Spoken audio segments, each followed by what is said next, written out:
ñoom rek déjà bor bi fi mu toll. ba tey bor bi. seen loxo génn ci. très bien Abdou Mbow bu taxawee ne la bor bi wax ñu 10 200 milliards yi nga leb foo ko dugal. waaw li ko waa ji tontu rek dañu ko bor bi ngeen leb lañ ko fayee. jeex na tax xam nga loolu débat bi du mën a gudd. du gudd de. voilà débat bi du mën a sori donc moo tax effectivement gars yi après pour que ñu am matière dana jafe léegi nag bon loolu aussi état du Sénégal le régime actuel daf ci war a conscient c'est-à-dire gën a baral yéen yi gën a dëgëral taxawaay bi. bu ko defee accords yi ñu def ñu mettre en œuvre très rapidement. bu ko defee résultats yi ñu mën ko commencer gis assez vite parce que en vérité c'est-à-dire cette situation bi ñuy dund boo fekkee ne da nga ko war a dund dans la durée mën na commencer indi ay situation bien que nag la population sénégalaise dafa war a gën a résiliente loolu mooy dëgg tey boo xoolee sànq l'exemple que bi kii di wax Serigne Saliou ci Iran mais Iran bu ñu jëlee ci moom exemple immédiatement c'est-à-dire li ñu war a jël comme point focus fondamental mooy la résilience. Iran depuis 1979 nekkul ci jàmm guerre embargo mais tey su fekkee ne mën nañoo dem faire face avec Israël boo xamante ni États-Unis dafa nekk derrière mu taxaw temm malgré effectivement li nga xamante ni les services de renseignement def nañ ko décimer quasiment seen commandement bi ñu mën a taxaw c'est parce que derrière dañoo am une population boo xamante ni dafa am une adhésion ba pare am une résilience. démb dafa am suma benn grand historien la mu ne ma tu sais un Perse mooy quelqu'un boo xamante ni mën naa jël 5 ans di ràbb benn tapis mais da koy leer ni après 5 ans yi bu paree bu jaayee tapis bi mën na cee dund giiru dundam day jël la patience toog di ko def ndànk-ndànk yàkkamtewul dara mu ne ma en réalité c'est ça qui explique quelque part seen capacité de résilience bi nga xamante ne moom lañ nekkee loolu aussi sénégalais yi il faut que ñu xam ni moment boobu lañ toll mais l'État doit être conscient que ni loolu du mën a yàgg trop du mën a yàgg sinon demande bi dafay ñëw taxaw parce que tamit mooy loolu xam nga Sénégal ñun suñu problème mooy njariñ lu borom fekkee la ñuy dund loolu mooy suñu problème donc on a effectivement il faut nag loolu de l'ingénierie sociale boo xamante ne dina mën a permettre effectivement ñu mën a inverser un peu la façon de penser ñu xam ne réew mi ñun ñoo ko war a defaral suñu bopp beneen affaire mooy li ngay wax règlement intérieur bi c'est vrai règlement la boo xamante ni yàgg nañ dénoncer que ni baaxul bu ko Mamadou Lamine Diallo di dénoncer c'est pas aujourd'hui bañ ko waree changer yàgg na yéex na nag mieux vaut tard que jamais changer nañ ko parmi yi ñu changer wax nga loolu 3 mois yi donc je rejoins parfaitement Serigne Saliou donc tu peux pas chaque mois nga mobiliser le gouvernement ñu dem war a répondre à des questions etc alors que y a d'autres choses qui sont cruciales yu toog di xaar beneen affaire aussi mooy ni ñuy lever immunité parlementaire c'est des questions qu'ils ont discutées parce que ni ñu koy lever aussi très bien donc il faut que maintenant léegi jox nañ la possibilité à l'Assemblée nationale nga mën a demander des explications au ministre nga mën ko également demander mu fournir ay documents supplémentaires pour prouver réellement lan la ñuy toppee waaye ba pare également mën a wax ki ñuy topp lii lañ lay toppee et tout ça donc loolu je pense que c'est une bonne chose qui permettrait effectivement ñu bañ a amati ay problèmes non ni ñu lever baaxul baax na et cetera ay coow yu sew donc loolu aussi mën na kii mais bon l'essentiel mooy que ni c'est bien beneen affaire aussi mooy partie comptabilité bi à l'Assemblée nationale parce que tu peux pas contrôler l'État tout en étant quelqu'un boo xamante ni anarchie moo nekk ci sa comptabilité El Malick le disait bi ma ñëwee laajte comptabilité nu ñu koy doxee dañ ne nii lañ koy doxee ban procédure moo ko wax très bien ban procédure ñu ne non c'est l'habitude donc une assemblée ne peut pas être gérée par des habitudes. bu ñu demee ba assemblée bu ñuy fay. waaw saak la ñuy indi bu am xaalis. ku ne ñu compter jox la donc yooyu ay problèmes la yoo xamante ni mi ngi noonu. donc je pense que c'est règlement intérieur bi mën na valoir des satisfactions pour une certaine durée. donc mi ngi noonu bon pourvu que députés yi ñoom it conscient ci li leen tax a dem à l'Assemblée nationale donc ñuy jouer seen rôle pleinement quoi. ci loolu sax laay rebondir parce que sànq wax nañu itam ci li nga xamante ni moo di député yi nga xamante ni du ñuy dem Assemblée nationale. parce que am na absence fu muy toll il faudra des sanctions parce que mënoo yow ñëw ci askan wi ñu jox la seen baat pour nga dem Assemblée tu y vas pas wala dafa mel ni ñu ci bëre lan moo leen ci neexoon immunité parlementaire bi ñuy am ak. passeport diplomatique bi ñu ci am alors que c'est pas ça. bon Mariétou comme tu l'as dit rek. oui tu as répondu ça tontu nga ma. ou bien tu t'es répondu à toi-même. sanction. bu sévère sax. non c'est simple. à l'école quand tu damay jël exemple de école. sooy daw jàng nga nekk élève absentéiste. dañuy convoquer sa parents yi. waaw suñu convoquer sa parents suñu waxee wax ba sonn dañuy jël la dàq la. à la fin de l'année. mais parce que instant da nga yàq réputation bi un député qui est censé être un député du peuple. mais normalement on doit mettre un quota d'absence. Oui. on va mettre un quota d'absence. C'est pourquoi ça yow tu travailles pour tu es un travailleur entreprise da nga sañ a dem di absenté wu. déedéet xalaatoo ko. maa ngi nii ba damay absenté damay ñaan permission. da nga ñaan permission soo absenté wu une fois 2 fois ñu doon la demande d'explication. ñu mise à pied la une fois deuxième fois bi ñu commencé blâme la après ñu renvoyé la. te le blâme est suivi du renvoi. du yoon de donc Assemblée nationale donc mais xam nga rek.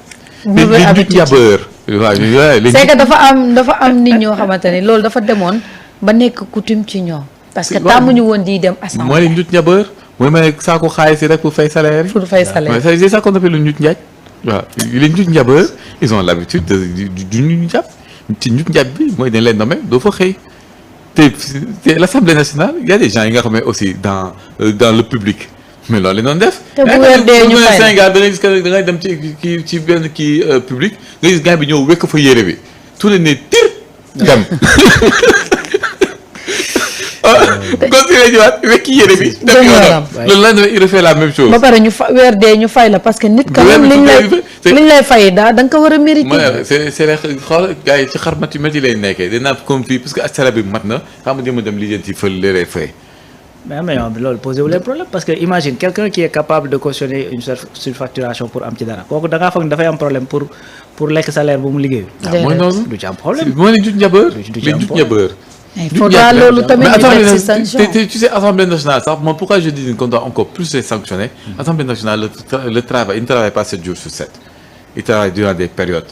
Même s'il y a des présidents de commission et tout ça qui peuvent se réunir et tout ça, mais ce sont des périodes quoi. C'est pas tous les jours, 7 jours sur 7, de 8h à 17h, ngay xëy. Non, ça ne se passe pas comme ça. Donc tu as déjà une liberté de manœuvre qui fait qu'au moins sur le convoqué plénière. nga war a ñëw mais ça va góorgóorlu nga ñëw. C'est que nag tamit au fond ñi di daw jamono bi soo xoolee bu baax mooy ñi nga xam ne ils n'ont pas intérêt à croiser ce qu'ils appelaient l'opposition radicale au niveau de l'hémicycle. dëgg la ndax du neex ci ñoom. du neex de. waaw ndax du neex ci ñoom te xam naa ne fa wax ay wax yi nga xam ne ni dinañ ci gis seen bopp wala dinañ ci mer donc c'est tout à fait normal que ñu disparaissent ils prennent la clé des champs mais il faut prendre des sanctions. Il faut mettre en place un processus wala un quota qui impose par exemple dans une année tant d'heures nga am droit absenté wu. ou bien wala que si tu t'absentes tu dois justifier ton absence.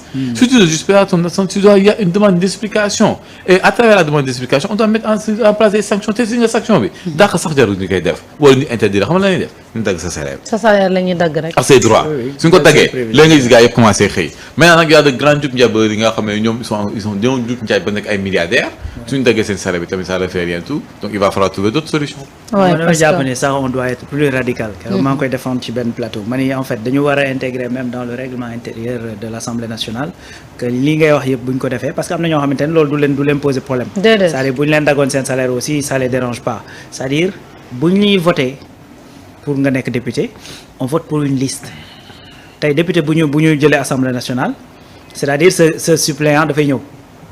wala ki topp ci yow. Pape Djibril Fall loolu ko yóbbu Assemblée nationale. n'est-ce pas c'est-à-dire bu ñu demee ba amuñu explication bu claire dagg nañ say privilèges nga continuer c'est-à-dire on te sort de l'Assemblée nationale. jël sa suppléant c'est tout. bu ko defee su boobaa man jàpp naa ni ki nga xamante ni protection la fa doon wut si dana jéem a fexe garder protection boobu. ce qui mën faa toog mais c'est vrai parce que y a des gens yu nga xamante ni en plus de maanaam plénière la ñuy ñëw parce que y a les caméras. commission doo ñëw. commission duñ ñëw. elle m'a commencé woon na ko en disant que ni ku ñëwatul duñ la jox sa prime.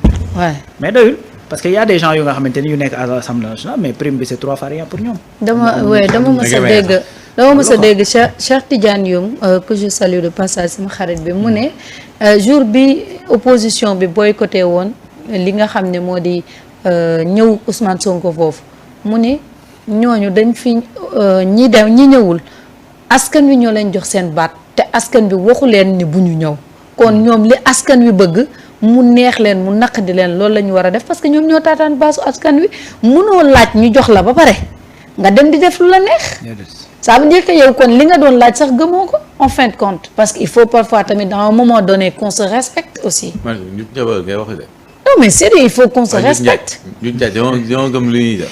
gars yi dégg jaay njut jaay ko ay waxu ko ñi sax tampoon ñi daawoon luñ si soxla woon c'était pas askan bi mosuñu leen respecté parce que si tu regardes les absentéistes mooy yi nga xam ne ni quand ils étaient au pouvoir ils ne respectaient pas la population loolu neex leen doon def ils n'ont jamais considéré askan bi et ils continuent à le faire donc bon après gars yi dañu jël ay sanctions teg li mu wax ni sax fa war a am benn quota nombre d'heures yi nga xam ne soo ko présenté wu ci dans l'Assemblée nationale bu baa ci soumis à la commission de discipline te commission de discipline après trancher ton exclusion et ton remplacement mu jeex loolu moom koo ko defee gars yi yu lijjanti ñëpp ay kii nu mu dee immunité parlementaire da nga gis ne ñu commencé di ñëw waaw commission sax bu baax di ñëw suppléant bu fi dugg du tardé parce que suppléant condition sociale yi nekk généralement du bokk ak bi nga xamante ne mooy tête de liste waaw suppléant instant mooy mel nga dugal un jeune rek nga dugal am benn titulaire bu blessé nga dugal benn jeune ci biir match bi su boobu les football yi nga xam ne mosu ko football ci ay si boobu mu juddoo pour am sa place qu'on aille vers ça hein.